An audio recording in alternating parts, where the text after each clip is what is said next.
இன்றைக்கி நம்ம வந்து பட்டர் பிஸ்கட் செய்ய போகிறோம். ஸோ அதுக்காக நான் வந்து இன்றைக்கி பட்டர் எடுத்து வச்சுருக்கேன்.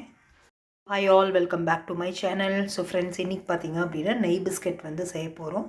ஸோ அதுக்காக நான் வந்து ஒரு கப்பில் வந்து வெண்ணெய் எடுத்திருக்கேன். நீங்கள் வேணும்னா நெய் கூட எடுத்துக்கலாம் ஃப்ரெண்ட்ஸ்.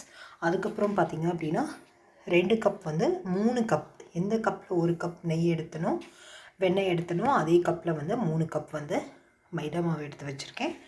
1.5 கப் வந்து சுகர் எடுத்து வச்சுருக்கேன், பவுடர்டு சுகரு. அதுக்கப்புறம் பார்த்திங்க அப்படின்னா வெண்ணிலா எக்ஸ்ட்ராக்டு, இதெல்லாம் ஆப்ஷனல் தான், நீங்கள் வேணும்னா யூஸ் பண்ணிக்கலாம். இது வந்து பைனாப்பிள் எசன்ஸு.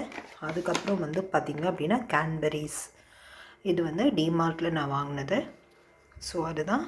இப்போ நம்ம வந்து வெண்ணெயை நல்லா பீட் பண்ணி எடுத்துக்கலாம் ஃப்ரெண்ட்ஸ். இப்போ இந்த மாதிரி வந்து ஒரு விஸ்க் வச்சு நான் வந்து நல்லா இதை வந்து நம்ம நல்லா சாஃப்டாக வந்து க்ரீமி கன்சிஸ்டன்சி வர வரைக்கும் நம்ம வந்து வெண்ணெயை நல்லா பீட் பண்ணி எடுத்துக்கலாம். ஸோ இது வந்து எல்லோ கலர் வந்து ஸ்டில் ஒயிட் கலர் வர வரைக்கும் நம்ம நல்லா வந்து பீட் பண்ணி எடுத்துக்கணும். நம்ம எந்த அளவுக்கு பீட் பண்ணுறோமோ அந்த அளவுக்கு நம்மளுக்கு வந்து பிஸ்கெட் வந்து சாஃப்டாக இருக்கும் ஃப்ரெண்ட்ஸ். இப்போ பார்த்திங்க அப்படின்னா நல்லா ஒரு க்ரீமி கன்சிஸ்டன்சிக்கு வந்துருச்சு. ஸோ இந்த மாதிரி ஸ்டேஜில் நம்ம வந்து கொஞ்சம் பவுடர் சுகரை வந்து ஆட் பண்ணிக்கலாம்.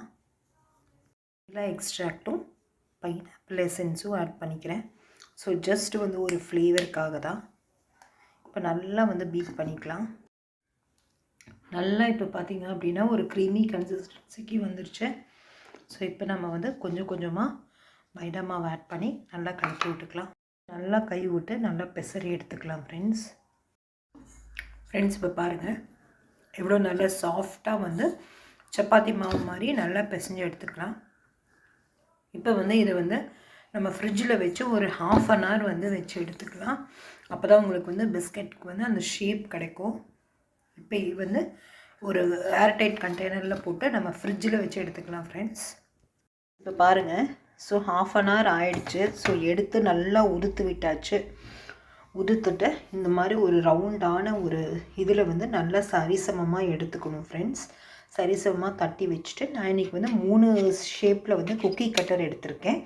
நீங்கள் வந்து இல்லை கையில் தட்டினாலும் ஓகே. ஸோ இந்த குக்கி கட்டரை நான் இதில் வந்து வச்சு அப்படியே ப்ரெஸ் பண்ண போகிறேன். ஸோ பாருங்கள். ஸோ அதே மாதிரி நெக்ஸ்ட்டு அடுத்த ஷேப்பையும் இப்படி ப்ரெஸ் பண்ணி விட்டுக்கலாம். அதே மாதிரி அடுத்ததையும் இப்படி ப்ரெஸ் பண்ணி விட்டுக்கலாம். ஃப்ரெண்ட்ஸ், இப்போ பாருங்கள், நம்ம ரெடி பண்ண குக்கீஸ் எல்லாமே வந்து ஏர் ஃப்ரையரில் வச்சு இது பண்ணியிருக்கேன். இப்போ வந்து மேலே வந்து கேன்பெரிஸ் வச்சு டெக்கரேட் பண்ணியாச்சு. ஸோ இப்போ வந்து நான் வந்து ஏர் ஃப்ரையரில் வச்சு எடுத்துக்கிறேன் ஃப்ரெண்ட்ஸ். ஸோ இப்போ பாருங்கள், நல்லா பேக் பண்ணி எடுத்திருக்கேன். 200 degree Celsiusல 10 minutesக்கு வச்சு எடுத்திருக்கேன். சூப்பராக ரெடி ஆகிடுச்சு பாருங்கள்.